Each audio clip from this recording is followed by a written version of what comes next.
Buenas noches. La satisfacción habitual de pasar revista a la situación mundial con las desvidas disculpas a que un inconveniente de último momento me hizo faltar la semana pasada. Hoy tenemos tres temas. La semana pasada se realizaron elecciones nada menos que en lo que podríamos llamar la capital del mundo, la ciudad de Nueva York, una ciudad que alberga 9 millones de almas, y triunfó el demócrata Bill de Blasio, una figura realmente atípica aún para su propio partido. Es una persona que es hija de un veterano de guerra de Vietnam que se suicidó cuando él era poco más que un adolescente, casado con una negra que fue lesbiana y que le ha dado 2 hijos y que pasó su luna de miel de modo ilegal en el año 1994 en Cuba, amigo de la revolución sandinista también, y una figura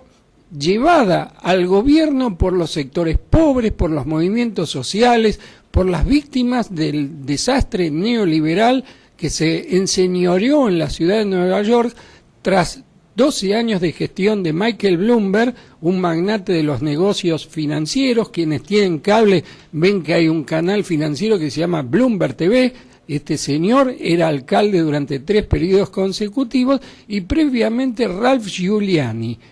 también republicano de extrema derecha, creador de la llamada tolerancia cero para la delincuencia. Este Ralph Giuliani, que fue invitado a la Argentina por Massa para decirnos qué hay que hacer. En realidad, 4 periodos consecutivos del ala derecha del Partido Republicano acentuaron enormemente la desigualdad social y la pobreza en Nueva York, al punto que los barrios más pobres, el barrio de Harlem, el Bronx, se volvieron territorios casi inhabitables, y zonas opulentas de la ciudad multiplicaron enormemente el valor de sus propiedades. De Blasio prometió gobernar buscando moderar las injusticias generadas por las 4 gestiones consecutivas del Partido Republicano, y el crédito que tiene lo tiene a partir de que el movimiento Occupy New Wall Street, que él apoyó públicamente, inclusive fue arrestado en una de sus manifestaciones, habíamos dicho desde su aparición en el año 2011 que la fuerza que podían tener era cuando pudiesen plasmar en política sus requerimientos, y el triunfo de Di Blasio es un triunfo de los movimientos sociales, de los jóvenes sin trabajo, de los sectores de género postergados, de las minorías étnicas perseguidas como los latinos y los negros en Nueva York. No solamente en la elección del alcalde de esta ciudad se notó ese giro, sino que hubo elecciones parciales en varios lugares de Estados Unidos y se tomaron por medio de referéndum distintas medidas progresistas. Se aumentó el salario mínimo, que en el estado de New Jersey, vecino a la ciudad de Nueva York, el gobernador republicano había vetado la ley de aumento del salario mínimo, y por referéndum popular se volvió a instalar. En otros lugares se legalizó la marihuana, en otros lugares se avanzó hacia el matrimonio igualitario, todas medidas democráticas y progresistas. De modo que es cierto que en Estados Unidos existe una cierta trampa política, en el sentido que el bipartidismo no permite la aparición de fuerzas realmente progresistas, pero los progresistas, los movimientos sociales están siempre en el Partido Demócrata. Cuando se hacen oír puede tener algún alcance importante, como en la elección que esperemos no defraude a sus electores de Bill de Blasio. El segundo tema que tenemos que tomar hoy es que estamos a menos de un mes de la elección importante de alcaldías y municipales en Venezuela, y la derecha arrecia en su campaña buscando desgastar y debilitar al gobierno bolivariano presidido por Nicolás Maduro Moros. La inflación provocada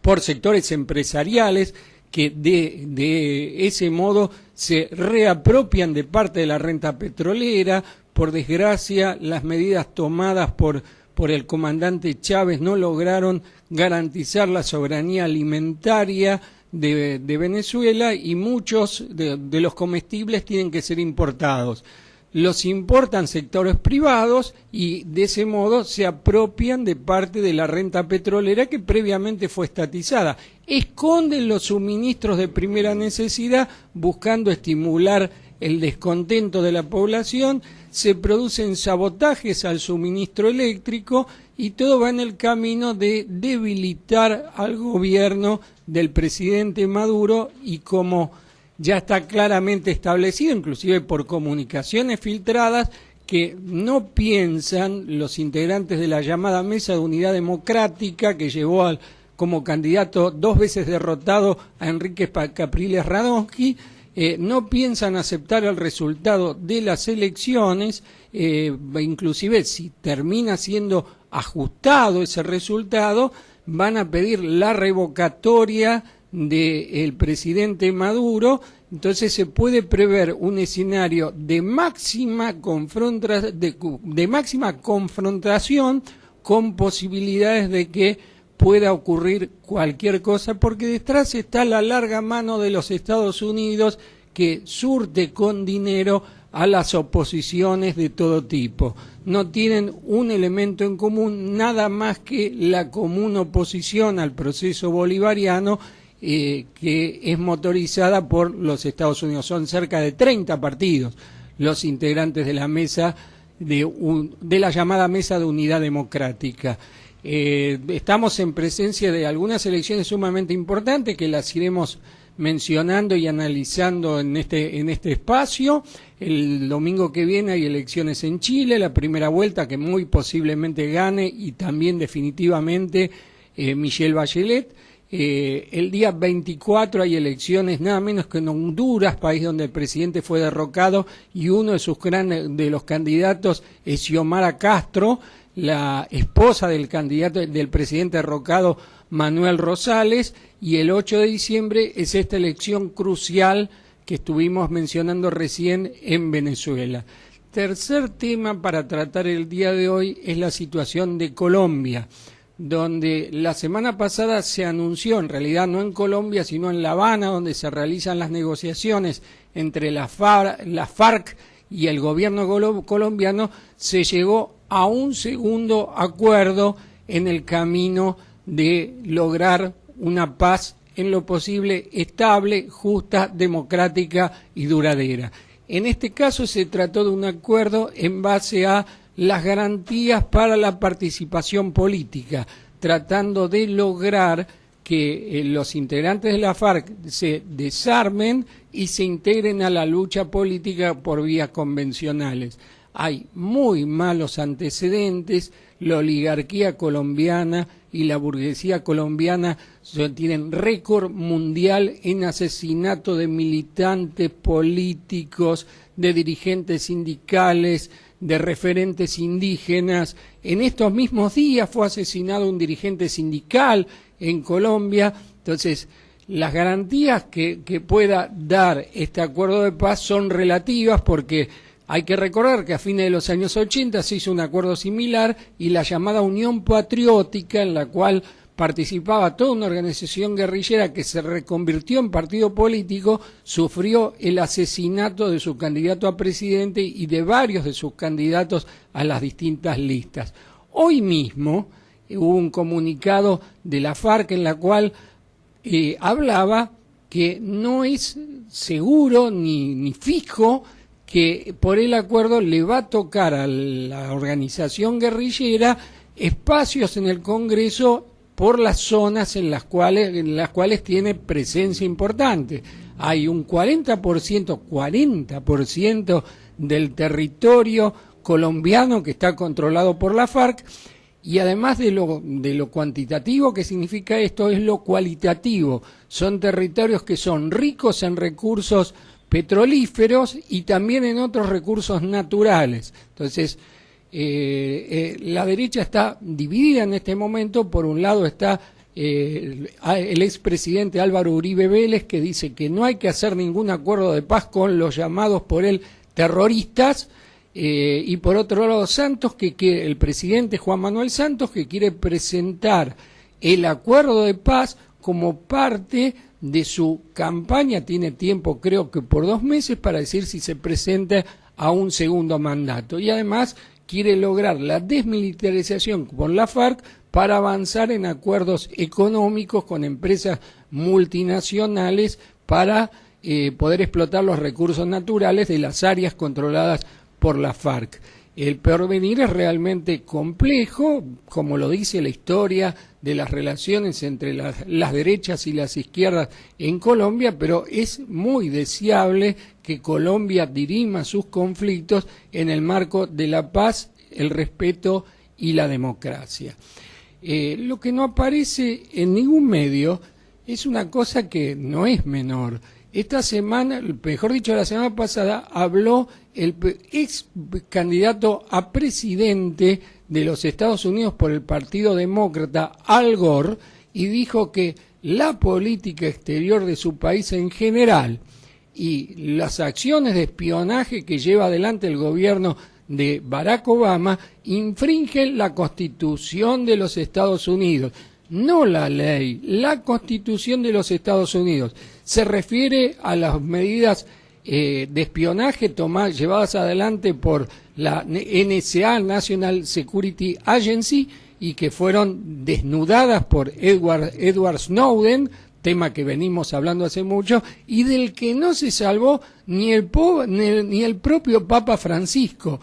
Hay un video muy gracioso que muestra una aldea española que quiere ser espiada. Entonces dicen, está pasando el satélite ahora, y ponen música árabe, se visten de apariencia islámica como para llamar la atención del espionaje. Y como estuvieron espiando al Papa Francisco, uno se imaginará que al escuchar que el Papa Francisco toma mate, como es argentino, muchos argentinos tenemos la costumbre de desayunar con mate, deben haber pensado que estaban manipulando algún arma extraña. Son cosas que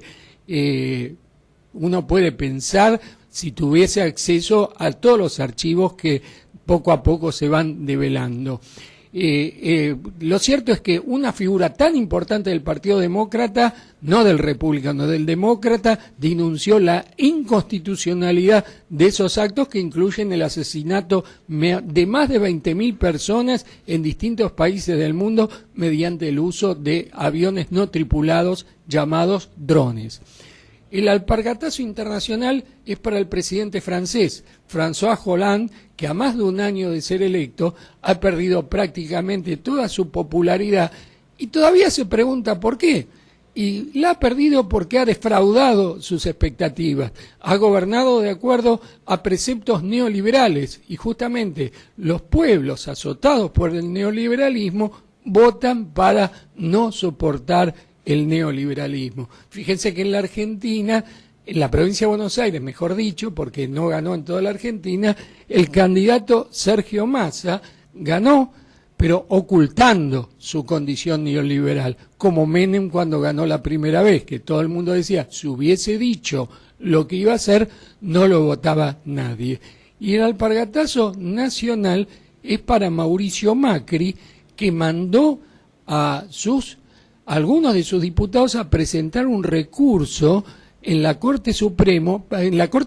de Justicia, pidiendo que no aplique el pronunciamiento de la Corte Suprema sobre la ley de medios, o sea, pidiéndole a un poder del Estado que deje de ser un poder del Estado, que se pegue una piña a sí misma. O sea, un mamarracho jurídico que la Corte desestimó, y mejor que Macri que no se ande preocupando tanto por la Corte Suprema y se preocupe por lo que ocurrió ayer en un hospital donde una mujer que estaba cursando un aborto espontáneo fue sometida a vejaciones incalificables porque no la atendieron como correspondía, violando la propia ley de la ciudad. Ha sido todo por ahora y desde aquí, y nos estamos viendo la semana que viene.